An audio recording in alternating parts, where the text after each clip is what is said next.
Conor Harte, not one for the faint-hearted today. What's your thoughts after that game? Relieved. It was a titanic battle between two really good teams, and conditions were tough, but it really came down to massive heart shown by both teams. We probably just came out on the right side in terms of taking a few more chances when we had the wind, but they started off really strong and put us under the cosh from the word go. So I thought our girls responded really well. There was nothing pretty about football, but it was a real dogged affair, and just delighted to come out on the right side of it. Now, we bumped into each other casually during the week, and I, like most commentators in the sport, probably wrote off Kiltubrid's chances of actually competing today unfairly, as it turns out. You weren't so quick to do that, even in private, and it played out today. They really did show up today and put it up to you. Look, Kiltubrid have a massive heritage of winning titles, and our girls, even after the day we played them, knew, and they even said it afterwards, that several of their key players played well below par that day, so we were under no illusions that they were going to give it everything today. And the thing is, in a knockout game, if you get a few chances going your way early on, it can really change the dynamic. So we had to dig very deep to win that, and all credit to Kiltubrid. They put up a super performance.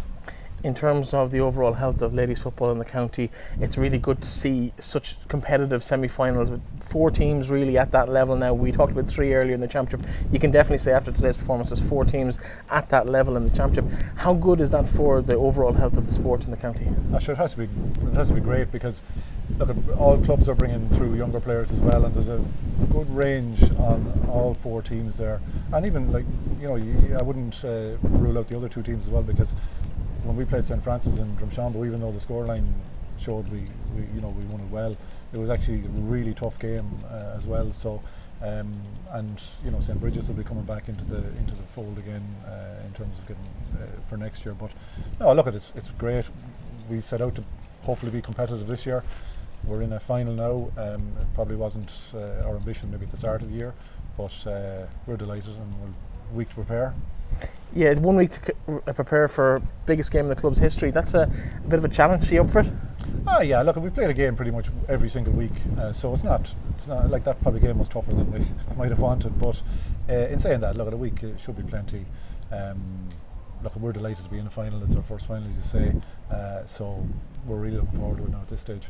In that second half this evening, the momentum was building in favour of Kiltubrid towards that last quarter, and with the wind behind their backs, it really did get themselves up for the game. But you really stuck to your task, moved the ball well, and when you got the opportunities towards the end, buried the ball in the back of the net to settle the game to death. Yeah, look, it was probably nearly the last kick of the game, and it you're supposed to give us a bigger margin of victory than we might have deserved. But I thought today our backs really stood up.